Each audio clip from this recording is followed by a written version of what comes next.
நடிகர் ஸ்ரீகாந்த் அவர்களுக்கு இப்போ பார்த்தீங்கன்னா, இத்தனை ஆண்டுகள் சிறை தண்டனை கொடுத்துருக்காங்களான்னு எல்லோரும் கேட்டு வந்துட்டுருக்காங்க. நடிகர் ஸ்ரீகாந்த் போதைப்பொருள் வழக்கில் கைது செய்யப்பட்டு சிறையில் அடைக்கப்பட்டிருக்கார். தண்டனை விதிக்கப்பட்டதால் எத்தனை ஆண்டுகள் அவர் சிறை தண்டனை அனுபவிக்கணும்னு இப்போ எல்லாருமே சொல்லி ரொம்ப ஆச்சரியத்தோடு பேசி வந்துட்டுருக்காங்க. தடை செய்யப்பட்ட போதைப் பொருளை வாங்கி பயன்படுத்திய குற்றத்திற்காக நடிகர் ஸ்ரீகாந்தை போலீசார் கைது செய்தாங்க. நடிகர் ஸ்ரீகாந்த் தன்னை வைத்து தீங்கிரை என்ற படத்தை தயாரித்த பிரசாந்த் என்பவரிடம் போதைப்பொருள் வாங்கி பயன்படுத்தினாராம். தீங்கிரை படத்திற்காக 10 லட்சம் பணத்தை கொடுக்காமல் இழுத்தடித்து வந்த பிரசாந்த் அதற்கு பதிலாக தனது சம்பளத்திற்கு பதில் கொக்கைன் பொருளை கொடுத்துருக்கிறாரு. தன்னை அது அடிமையாக்கிடுச்சுன்னு சொல்லியிருக்கிறாரு வாக்குமூலத்தில். பிரசாந்திடம் இருந்து கிட்டத்தட்ட 5 லட்சம் ரூபாய்க்கு போதைப்பொருள் வாங்கி பயன்படுத்தினாராம். அவர் போதைப்பொருள் பயன்படுத்தியது விசாரணையில் உறுதியானதை அடுத்து ஸ்ரீகாந்தை கைது செய்த போலீசார் எழும்பூர் குற்றவியல் நீதிமன்றத்தில் ஆஜர்படுத்தினாங்க. அங்கு அவர் நீதிமன்ற காதலில் எடுத்து வைக்க உத்தரவிடப்பட்டது. இதையடுத்து நடிகர் ஸ்ரீகாந்த் புழல் சிறையில் அடைக்கப்படுறாரு. அங்கு அவருக்கு சகல வசதிகளும் செய்து கொடுக்கப்பட்டிருந்ததுன்னு சொல்லப்பட்டுச்சு. நடிகர் ஸ்ரீகாந்த் நீதிமன்றத்தில் ஆஜர்படுத்தப்பட்ட போது தனக்கு ஜாமீன் தரக்கோரி நீதிபதியிடம் கதறினாராம். தன்னுடைய மகனை கவனிக்க ஆள் வேணும்னு கெஞ்சினாராம். இருந்தாலும் ஜாமீன் கொடுக்கப்படலை. ஸ்ரீகாந்தை போல் போதைப்பொருள் வழக்கில் நடிகர் கிருஷ்ணாவும் சிக்கியிருக்கிறார். அவர் தற்போது கேரளாவில் தலைமறைவாகி இருக்கிறதாக சொல்லப்படுது.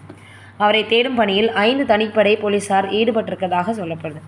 மொபைல் சுவிட்ச் ஆஃபில் இருக்கிறதுனால அவரை பிடிக்க தனிப்படை போலீசார் கேரளாவுக்கு போயிருக்கிறாங்க. போதைப்பொருள் வழக்கில் ஸ்ரீகாந்த் 3வது குற்றவாளியாக சேர்க்கப்பட்டிருக்கிறார். பொதுவாக போதைப்பொருள் வழக்கில் கைதானவர்களுக்கு 10 ஆண்டுகள் சிறை தண்டனையா. ஸ்ரீகாந்துக்கு தண்டனை அறிவிக்கப்பட்டால் 10 ஆண்டுகள் வரை சிறை தண்டனை அனுபவிக்க நேரிடும் சொல்லப்படுது. ஒருவேளை 10 ஆண்டு சிறை தண்டனை கிடைச்சால் அவரின் சினிமா கரியரை ஒட்டுமொத்தமாக காலியாயிடும். இந்த வழக்கில் மேலும் சில நடிகைகளும் சிக்க வாய்ப்பு இருக்கிறதாக தகவல்கள் வெளியாகிருக்கு.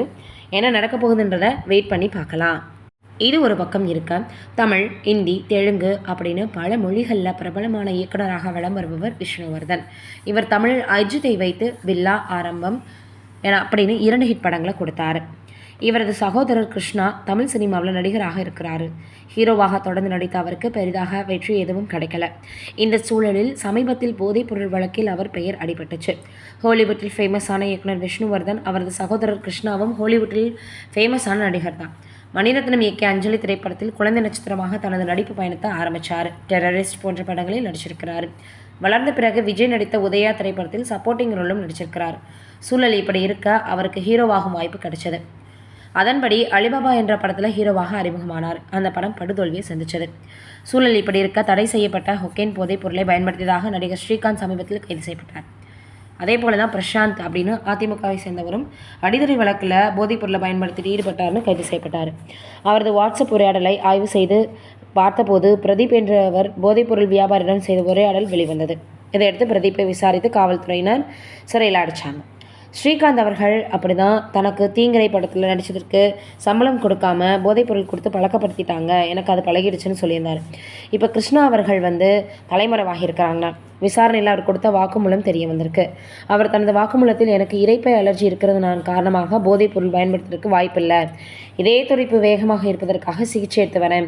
பிரதீப் குமாருக்கும் எனக்கும் எந்த தொடர்பும் இல்லை. ஸ்ரீகாந்துடன் மட்டும்தான் எனக்கு நட்பு. பிரசாந்திடம் நான் போதைப்பொருள் வாங்கி செல்வதாக தவறாக பிரதீப் கூறியிருக்கிறாருன்னு சொல்லியிருக்கிறாரு. இதையடுத்து காவல்துறையினர் கிருஷ்ணா போதைப்பொருள் பயன்படுத்தினாரா இல்லையா அப்படின்றது மருத்துவ பரிசோதனையில் தெரிய வரும் அப்படின்னு முடிவெடுத்திருக்காங்களாம். என்ன நடக்க போகுதுன்னு வெயிட் பண்ணி பார்ப்போம். நீங்கள் என்ன நினைக்கிறீங்கன்னு கமெண்ட்டில் சொல்லுங்கள்.